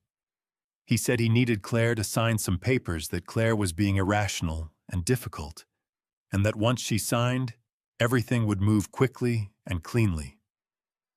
Tara said she told herself it was just a couple of days. "She was in the house," I said. "She heard Claire from the basement." "Yes." She said that was when she understood it wasn't going to be clean. Pruitt's voice was even professional, but there was something underneath it, not sympathy exactly. More like the bone-tiredness of a man who has heard too many variations of the same story. She said she tried to convince Brandon to let Claire go that second night. He told her to stop being emotional and think about what they stood to gain. I thought about Tara's voice on that recording. The way she'd said she has a little girl, Brandon. The way he'd answered her as if Gracie was a scheduling inconvenience. "There's one more thing," Pruitt said. "And I want to prepare you for it because it's difficult to hear." "Tell me," I said. Tara stated that approximately 4 days into the confinement, Brandon told her that if Claire continued to refuse to sign, he intended to move her to a storage unit outside Kennesaw and report her as a missing person. He told Tara that by the time anyone found anything, they would be out of state, and the house sale would already be in escrow. Pruitt paused. He also said, and I'm quoting directly from Tara's statement here, he said, "Dead women don't fight for custody." The waiting room went very quiet. The mustard-colored couch, the vending machine humming in the corner, the fluorescent light flickering slightly overhead, all of it sharpened into focus, the way things do when the world hands you something too large to process all at once. "He was going to kill her," I said. My voice came out flat and strange, like it was coming from somewhere outside my body. "Jakum." Based on Tara's statement and the timeline established by the recording, the DA is filing attempted murder in addition to kidnapping and unlawful imprisonment, Pruitt said. Tara will be charged as an accessory. Her cooperation will be considered at sentencing. He paused again. "Mr. Caldwell, you got there Monday morning. Brandon planned to move Claire Wednesday night. You had a 48-hour window. 2 days. I'd had 2 days to spare.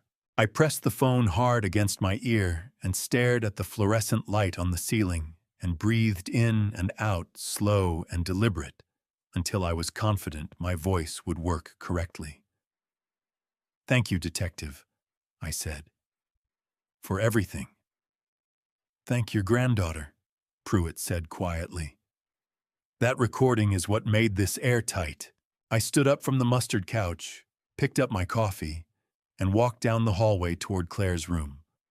Through the small window in the door, I could see Maggie perched on the edge of Claire's bed and Gracie sitting cross-legged at the foot of it, gesturing with both hands about something, her face animated and alive. Claire was watching her daughter with an expression I didn't have adequate words for, something between devastation and gratitude.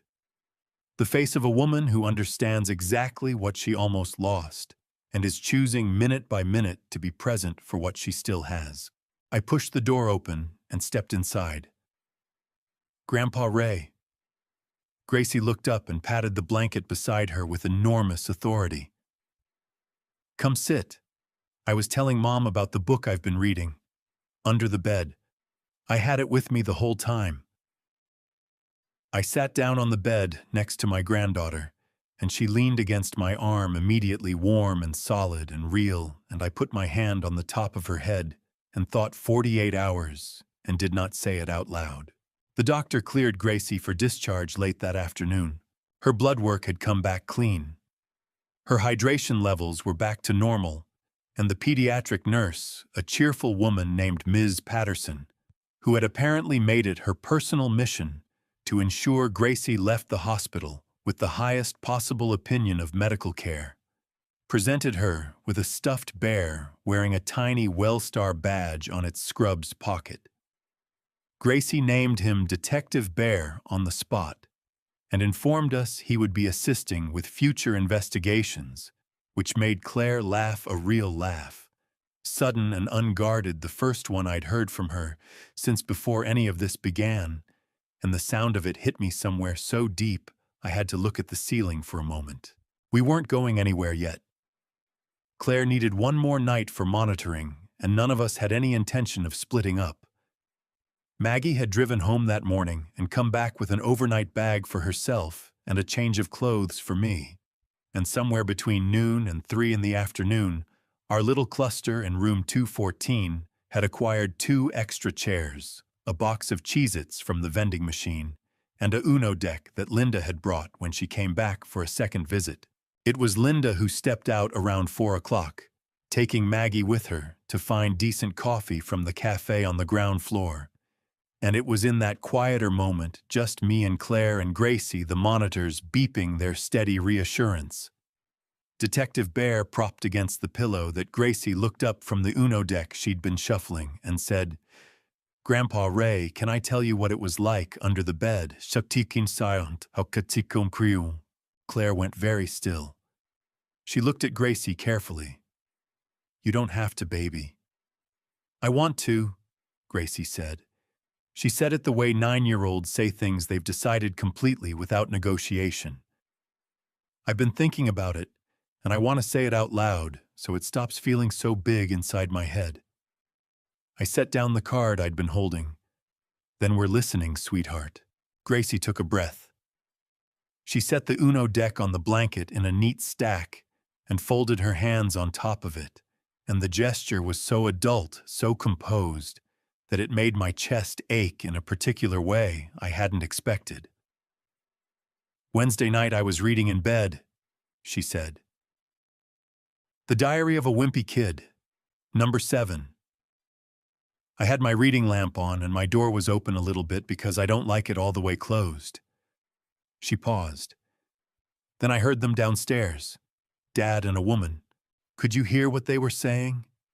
I asked gently. "At first, just that they were loud.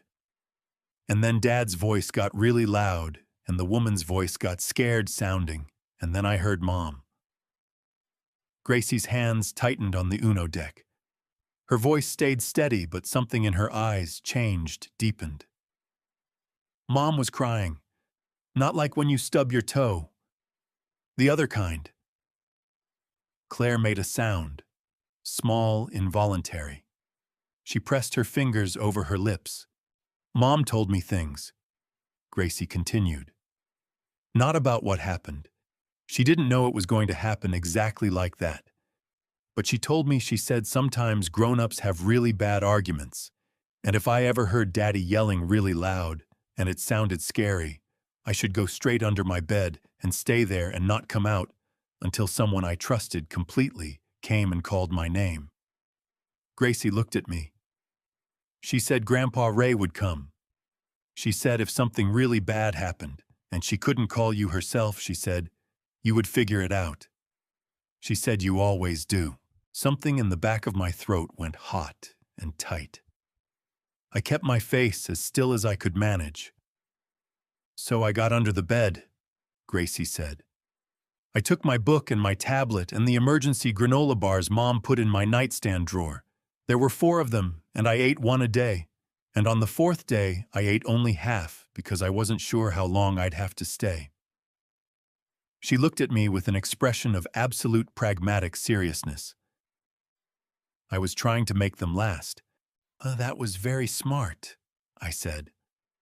My voice came out rough around the edges. On the 3rd day, I was really thirsty, Gracie continued. I waited until it was really late at night and the house was quiet, and I crawled out to the bathroom in the dark and drank from the faucet and filled up my water bottle. Then I went back under the bed. She paused. I did that every night. I didn't turn any lights on. Claire had stopped trying to hold herself together.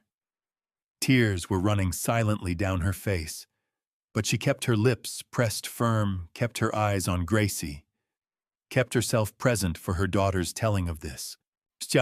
I recorded things on my tablet, Gracie said, because I kept thinking Grandpa Ray is going to want to know everything that happened, and I might forget or get confused or maybe nobody would believe me.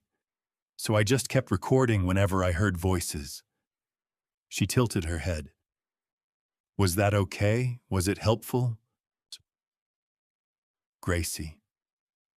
I leaned forward and took both her hands in mine, the Uno deck scattering sideways across the blanket. My voice was not doing what I needed it to do anymore, and I stopped trying to control it. What you did was the bravest thing I have ever seen in 67 years of living. That is the bravest thing. Her face crumpled all at once. Not the composed, deliberate face she'd been wearing for the last 10 minutes, but the real one underneath the 9-year-old face, the one that had been scared and alone for 5 days and was only now allowing itself to feel all of it.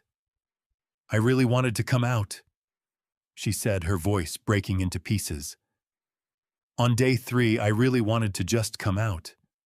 But Mom said wait for Grandpa Ray, and I didn't want to mess it up. I pulled her into my arms and held her, and she cried the way she had when I'd found her under the bed completely, with her whole body, nothing held back. Claire reached across and put her hand on Gracie's back, and I put my arm around Claire's shoulders, and the 3 of us stayed like that, while Gracie cried herself through it and out the other side. After a while, Gracie lifted her head from my shoulder and looked at me with red-rimmed eyes and a tear-tracked face and said, "Grandpa, you were only 1 day late." I couldn't speak. I just held her tighter. "Mom said you'd come," Gracie said. "And you came." Maggie came back with the coffee at 4:15. She stopped in the doorway when she saw the 3 of us, me with Gracie still tucked against my side, Claire, watching us both with red-rimmed eyes and wet cheeks, and she read the room the way she's always been able to read a room in about 1.5 seconds, and she set the coffee cups quietly on the windowsill and came and sat on the edge of the bed without asking any questions or saying a word. That's 43 years of marriage. You learn when to speak and when to simply be present. Linda appeared behind her, took one look, murmured something about giving us some time, and pulled the door shut from the outside. I made a mental note to thank her properly when this was all over.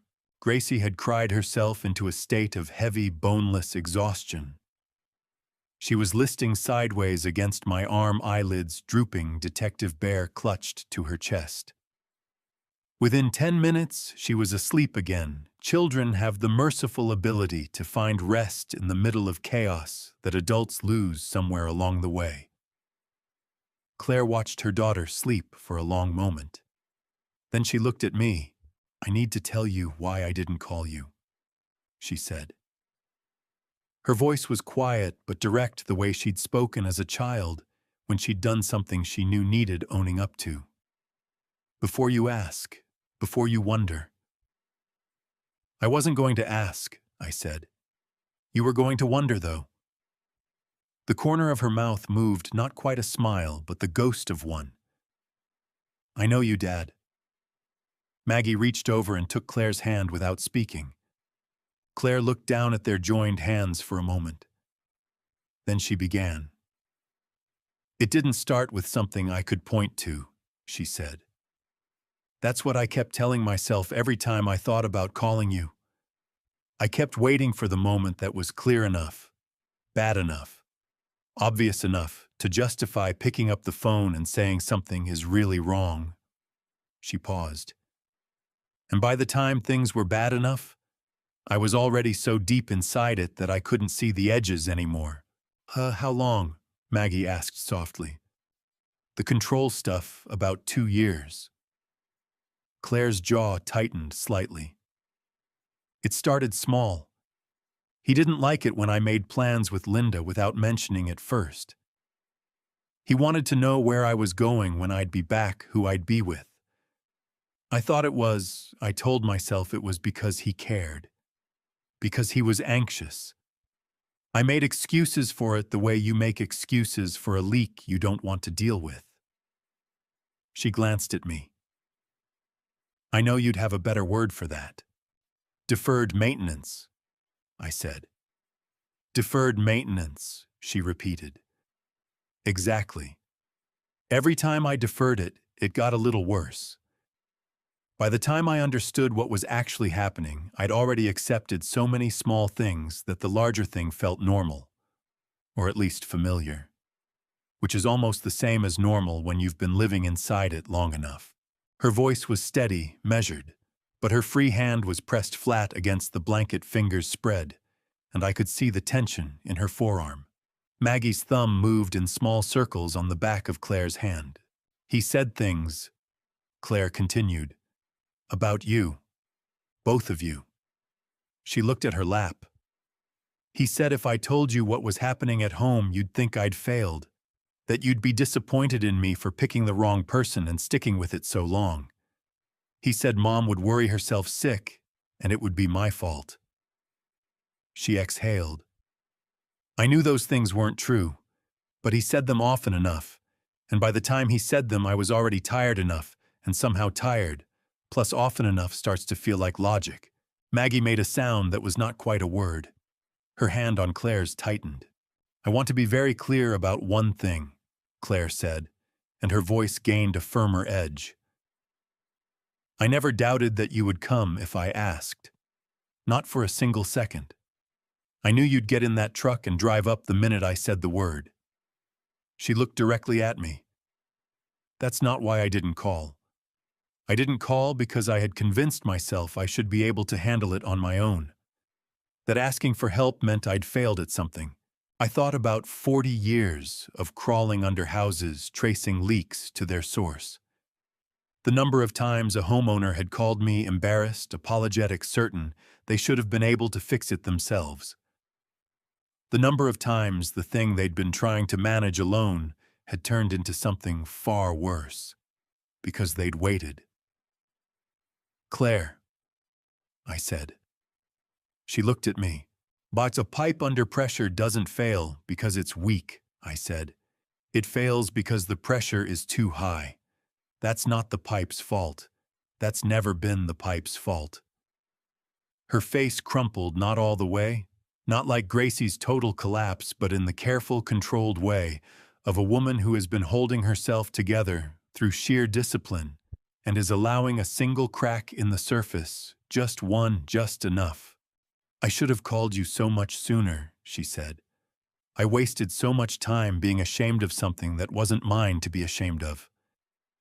You're calling me now, I said. That's what matters.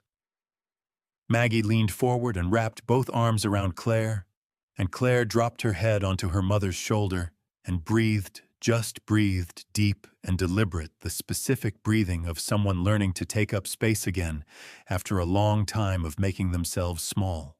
We stayed like that for a while. Gracie slept through all of it, her small chest rising and falling, Detective Bear standing guard. Then a knock came at the door. Pruitt.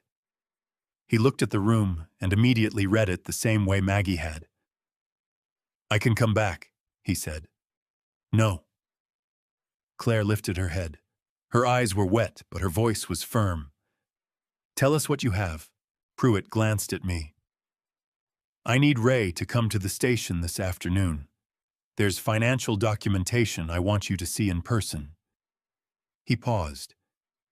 "It explains everything about why Brandon did this. All of it. Down to the dollar." Claire reached out and gripped my wrist. "Go," she said. "Maggie's here. Gracie's here. Go find out everything and then come back and tell me all of it." I covered her hand with mine for a moment. Then I stood up, kissed Maggie on the top of her head, looked once more at Gracie sleeping with her detective bear, and followed Pruitt out into the hallway. Pruitt's workspace at the Cobb County Precinct was not what I'd expected. I'd pictured something from television-cluttered desk evidence boards, covered in photographs, and string the general atmosphere of barely managed chaos. What I got was a clean laminate desk, 2 monitors, a family photo of Pruitt, with 2 teenage boys and a yellow Labrador, and a very organized stack of printed documents in a manila folder with Brandon Foster's name written on the tab in neat block letters. Pruitt poured 2 cups of coffee from a machine in the break room, without asking if I wanted one, and set one in front of me. I appreciated that. I was on my 4th cup of the day, and my hands had finally stopped shaking, and I wasn't about to stop now. He opened the manila folder and laid the documents out across the desk in a sequence left to right, like he was telling a story with paper. "Foster Holdings, LLC," he said, tapping the first sheet. "Brandon registered this as a limited liability company in Delaware 8 months ago. Delaware, because the disclosure requirements are minimal, a lot of people use it specifically because it's harder to trace." He looked at me to make sure I was following. He then opened a business checking account in Georgia under that name. This is where the money from the joint account was going. I looked at the bank statements, the same transfers Linda had photographed on Claire's phone, but now with the receiving account clearly identified. $43,200 over 14 months, moved in increments small enough to avoid automatic fraud flags. "The house," I said. "The house," Pruitt confirmed. He laid the next document in front of me. A property transfer form for 224 Birchwood Lane. Claire's signature at the bottom, dated 3 weeks ago. "Forensic document examiner confirmed this morning the signature is forged." Brandon used a signed check of Claire's to trace the signature and replicate it on the transfer form. The buyer was a real estate investment company. Closing was set for November 15th. I stared at Claire's name on that form. Her handwriting, or something close enough to it to fool a closing agent who'd never met her, authorizing the sale of the house where Gracie had grown up, where Claire had planted yellow mums in the window box every October, where I had installed shower heads and fixed leaks and spent Sunday afternoons being a father. "How much?" I asked. $380,000. After the mortgage payoff, Brandon would have cleared approximately $160,000 in cash. Pruitt tapped the next sheet. Combined with the $43,000 already in Foster Holdings, he'd have been leaving Georgia with just over $200,000 and no traceable connection to Claire or the property. "And Tara's debts," I said.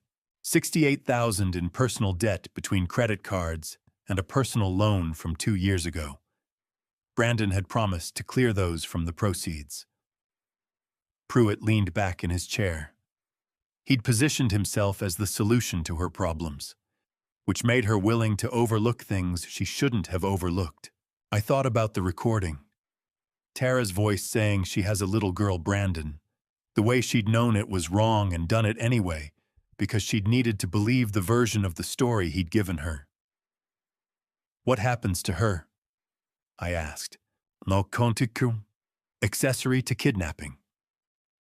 Accessory to unlawful imprisonment. The DA is considering the attempted murder accessory charge depending on how directly she can be tied to the planning of the later stages. Pruitt was straight with me, which I respected.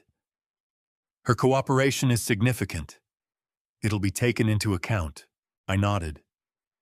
Looked at the documents spread across the desk. 14 months of planning. A shell company, a forged signature, a buyer already lined up. Brandon hadn't snapped under pressure or made a desperate decision in a bad moment. He had sat across from Claire at their kitchen table for over a year, eating her cooking, watching their daughter do homework, and simultaneously building the architecture of her disappearance. The name, I said. Paul. Brandon kept calling me Paul. Pruitt almost smiled. Paul Whitfield, Brandon's attorney. He'd been on the phone with him 3 times the day you drove up to Marietta. By the time you called him that morning, his brain had the wrong name loaded. He paused. Panicking men make small mistakes. Sometimes those small mistakes are what breaks a case open. I sat with that for a moment. Then I stood up, shook Pruitt's hand firmly, and walked out to the parking lot. The late afternoon sun hit me full in the face when I pushed through the precinct doors, warm for October, the kind of Georgia afternoon that makes you remember why people choose to live here.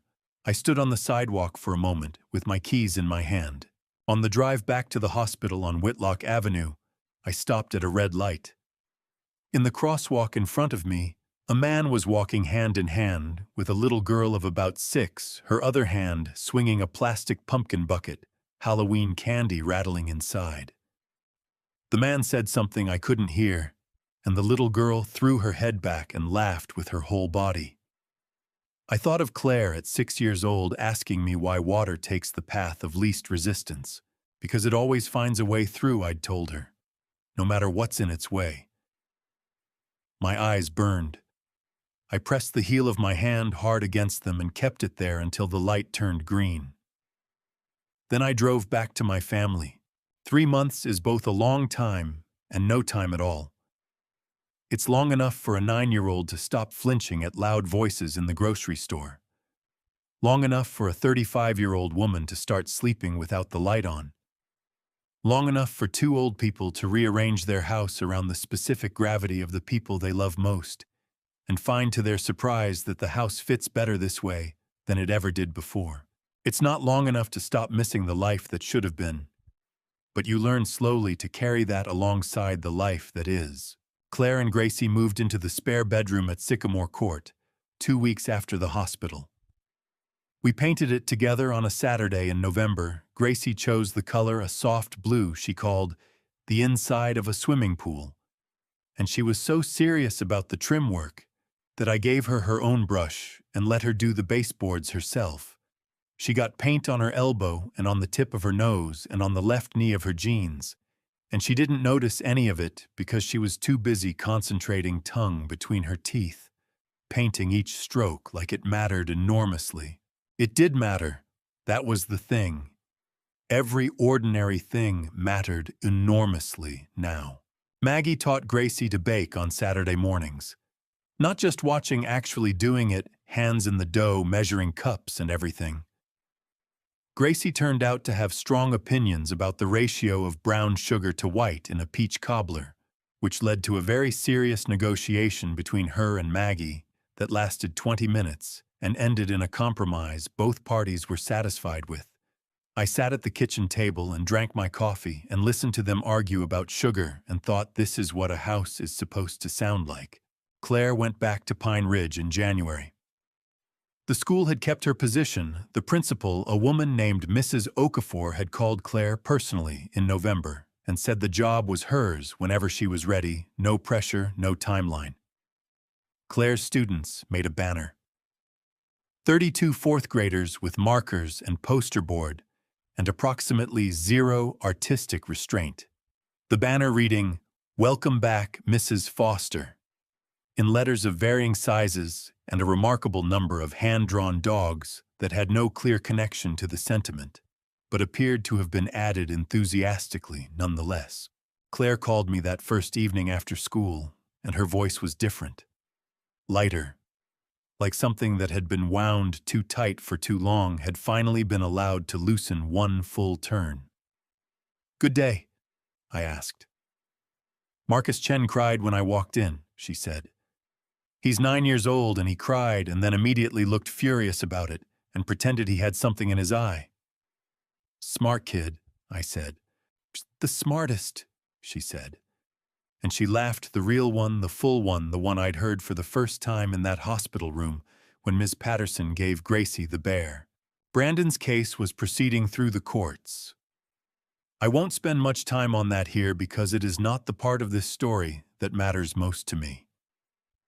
What I will say is that Pruitt called me in December with an update, and when he finished telling me what the charges looked like and what the likely timeline was, he said, "Mr. Caldwell, I want you to know in 19 years I have never seen a case turn on a child's tablet recording before.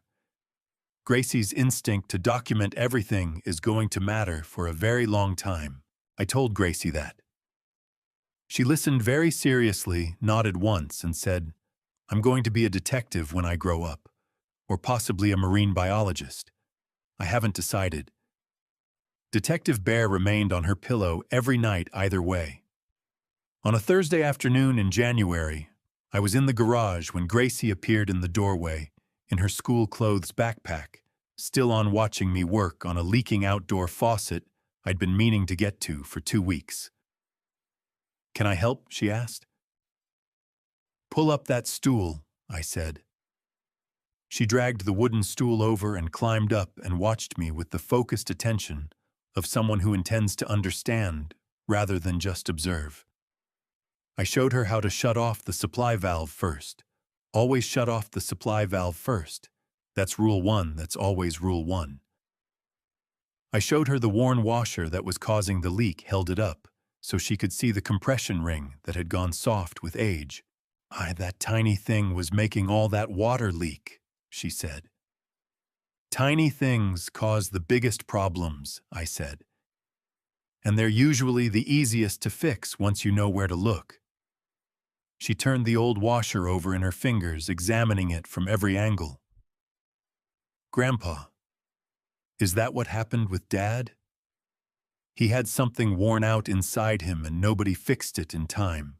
I looked at my granddaughter, 9 years old, backpack still on old washer in her fingers, asking me a question that most adults spend a lifetime avoiding. "Something like that," I said carefully. "Except a worn washer doesn't choose to leak. Your dad made choices. That's different." She considered this with the seriousness it deserved. Then she handed the washer back. "Can I put the new one in?" "That's why I pulled up the stool," I said.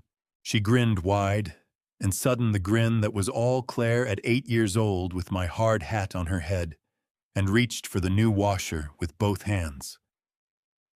That Sunday at 7 o'clock in the evening, my phone rang. I was in my recliner. Maggie was in the kitchen.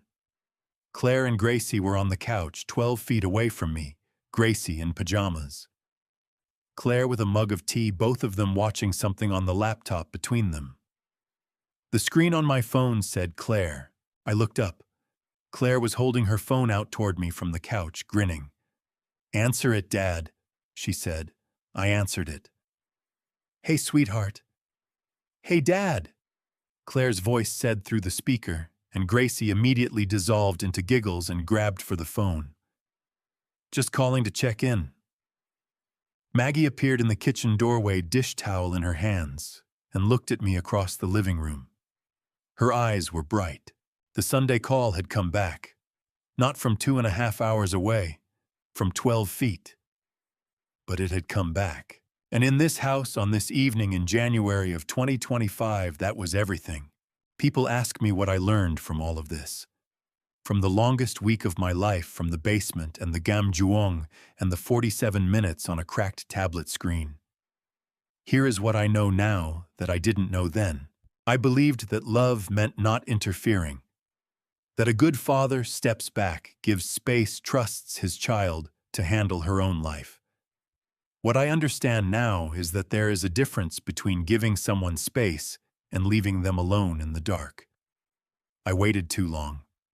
I saw the signs, the tight voice, the pulled sleeve, the eyes that didn't quite meet mine, and I told myself I was being overprotective. Don't be like me. If something feels wrong about the person your child loves, say something. Ask the hard question. Make the uncomfortable phone call.